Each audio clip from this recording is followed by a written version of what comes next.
हंस राजकुमारी। एक जमाने में एक बूढ़ी माँ रहती थी। उसे एक सुंदर बेटी थी। जब राजकुमारी बड़ी हुई तब उसकी शादी एक राजकुमार से तय हुई।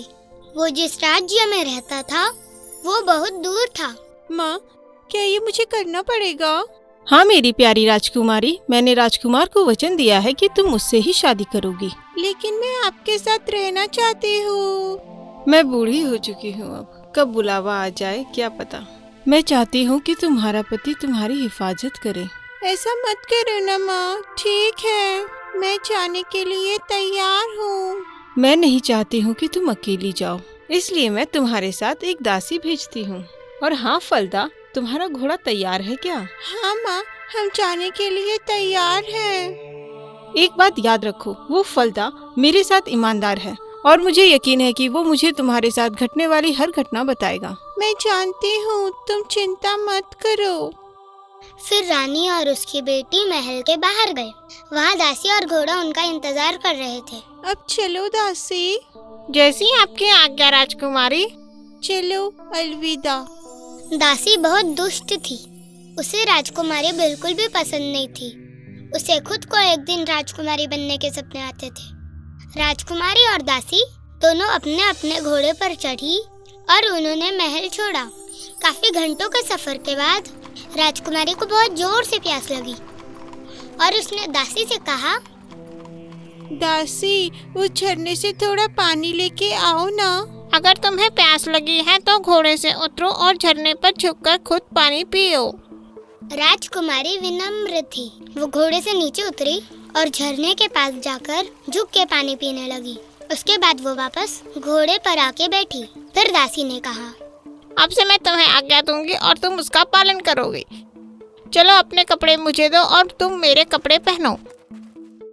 अब से मैं राजकुमारी हूँ और तुम मुझे वचन दो कि ये बात किसी से नहीं बताओगी, वरना बहुत पछताओगी।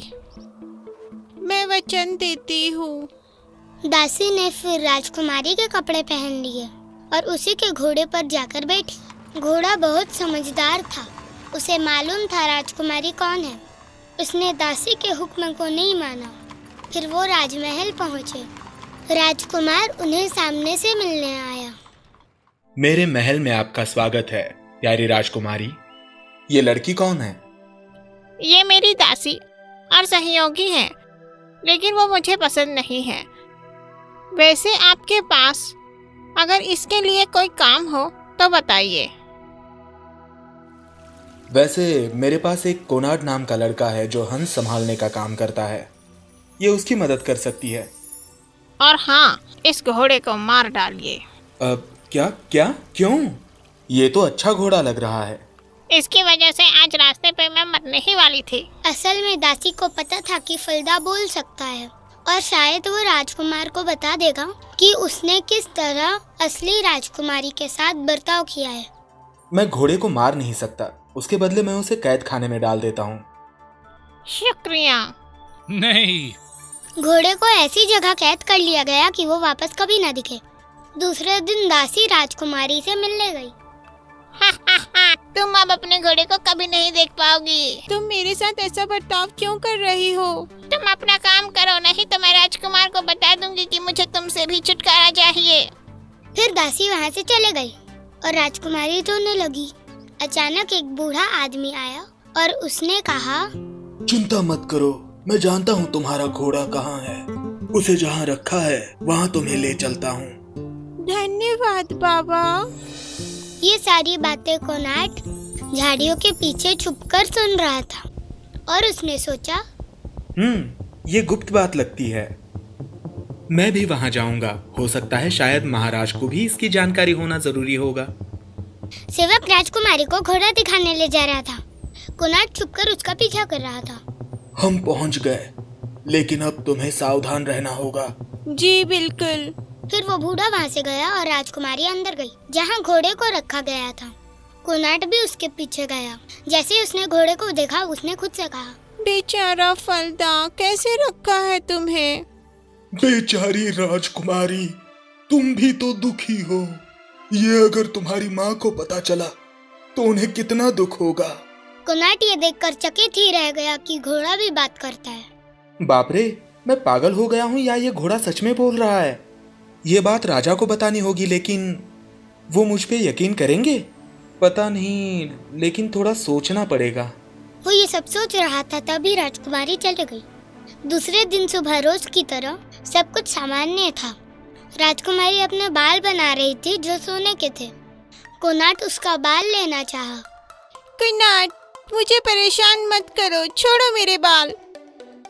लेकिन तुम्हारे बाल कितने अच्छे हैं, मैं बनाऊं तुम्हारे बाल? नहीं, रुको, कहा ना कोनाट। लेकिन मुझे तुम्हारे कुछ बाल चाहिए। छोड़ो मुझे। राजकुमारी चिल्लाई और उसने हवा को आदेश दिया। आ जाओ हवा। कोनाट की टोपी हवा में ले जाओ। दौड़ाओ इसे इधर से उधर, जब तक मैं अपने बाल न बना लूं। फिर कुछ ऐसी हवा चली कि कोनाट की टोपी गांव से बाहर उड़ गई और उसे उसके पीछे दौड़ना पड़ा। जब वो वापस आया तब राजकुमारी अपने बाल बना चुकी थी। फिर कोनाट को बहुत गुस्सा आया। वो सीधे राजा के पास चला गया।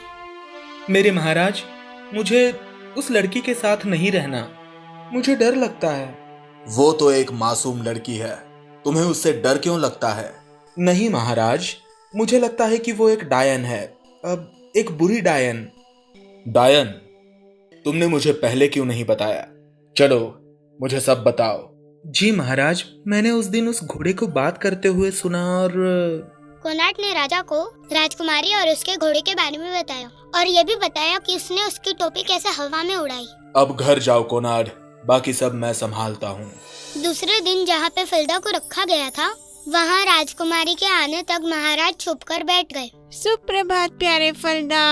सुप्रभात प्यारी राजकुमारी। अगर ये सब तुम्हारी माँ को पता चला तो उन्हें बहुत दुख होगा। राजा ने उनकी सारी बातें सुनी और उसने ये भी देखा कि कोनाट कैसे उसे परेशान करता है और फिर कैसे उसकी टोपी हवा में उड़ती है। फिर किसी को भी दिखे बिना वो वापस चले गए।